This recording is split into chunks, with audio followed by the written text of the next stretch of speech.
салом мухлисони ҳамешагии барселона ва канали барса TJ. феълан ки вақти доду гирифт ва хариди фурӯши футболбозон ҷараён дорад, барселона низ мисли дигар дастаҳо мехоҳад худро фаъол нишон диҳад. капитани даста Сержи Роберто то ҳол ба барселона боварӣ дорад ва ният надорад ки бо қабули қарори аҷалӣ ба дигар даста гузариш анҷом диҳад. тобистон ҳанӯз хело дароз аст ва варианти аввалини Роберто дар барса мондан мебошад. чунин ба назар мерасад ки ӯ мисли мухлисони барса дар арафаи мавсими нав хушбин аст.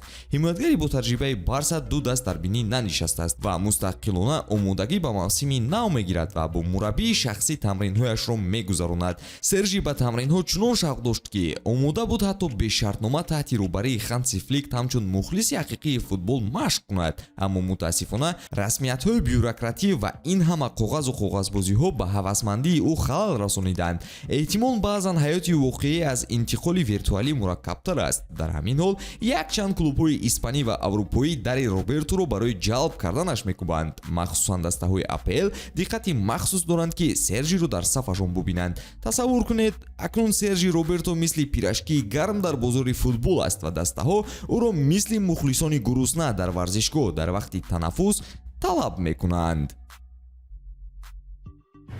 навори мо бо дастгирии ширкати Ягекс омода шудааст ки ҳамеша бо пешниҳоди коэффициентҳои баланд ва хизматрасониҳои босифат фазои варзиширо васеътар ва тамошои бозиҳоро ҷолибтар мегардонад.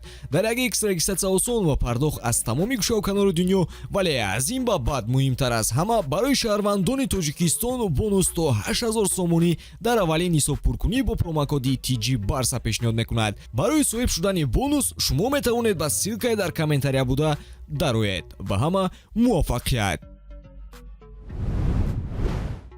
барои Эрлинг Холанд дигар диққати Реал Мадрид ҷолиб наменамояд. новобаста ба ишораҳои агенташ, Холанд ба ин гузариш майле надорад. сабаби ин бошад трансфери Мбаппе гаштааст.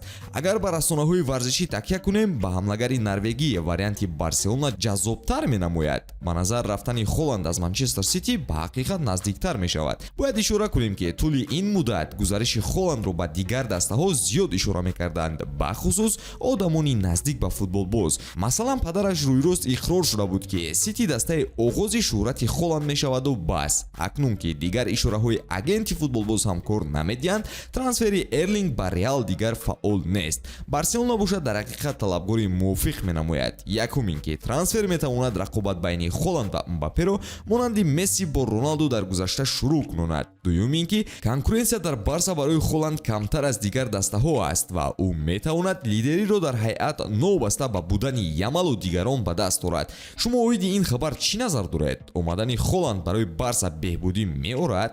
ҳатман дар комментария фикратонро нависед.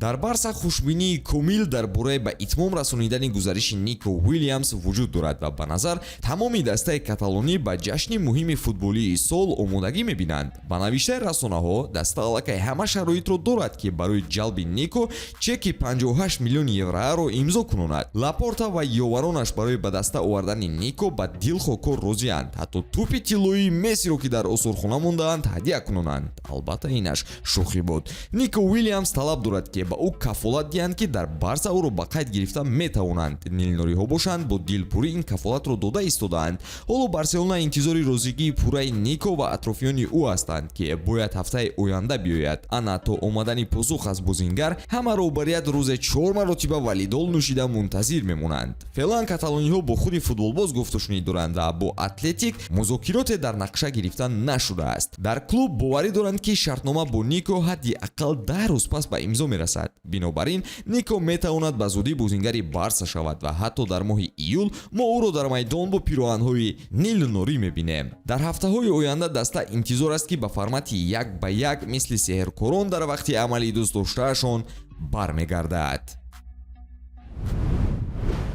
дани Олмо аз Барселона пешниҳоди расмӣ гирифтааст ва ин хабар як лапиши воқеии футбол шуд. дар клуби каталонӣ ҳоло корҳо фаъолона ҷараён дорад, зеро тамоми таваҷҷӯҳ ба воқеият табдил додани ин трансфер равона шудааст. дар ҳоле ки Барса бесаброна интизори посухи нимҳимоятгари болаёқат аст, саволҳо боз ҳам шадидтар мешаванд ки оё Дани метавонад як қисми дастае бошад ки бори дигар ба қуллаҳои баланди футболи Испания ва Аврупо талош мекунад. дастаҳо аз саросари аврупо орзу доранд ки ин нимҳимоятгари бомаҳоратро ҷалб созанд. Дани Олмо на танҳо футболбоз аст, балки ганҷинаи воқеии футбол бо маҳорати бебаҳо ва биниши хуби бозӣ. Дар айни замон Барса наметавонад ба Дани Олмо бештар аз ниятҳо ва нақшаҳои ояндаи худ пешниҳоди дигаре кунад. Клуб давраеро аз сар мегузаронад ки барои имзои бозингари нав тағйироти назарраси дохилӣ зарур аст. монеаи асосии трансфер ин набудани ҷойҳои зарурии холӣ дар ҳайат ва набудани фурӯши бозингарони калидӣ мебошад ки тавонад барои хариди нав ҷой фароҳам орад. То он даме ки мухлисони Барса интизори хабари Дани Олмо ҳастанд, мо метавонем танҳо тахмин кунем ки ин гузариши эҳтимолӣ ба ояндаи клуб чӣ гуна таъсир мерасонад ва дар ин равзанаи тобистона чӣ сюрпризҳои дигар моро интизоранд. обуна шавед ва ба рӯйдодҳои нави ҷолиб дар ҷаҳони футбол омода бошед. ба ҳамин тавон дӯстон, то наврҳои баъдӣ хайр.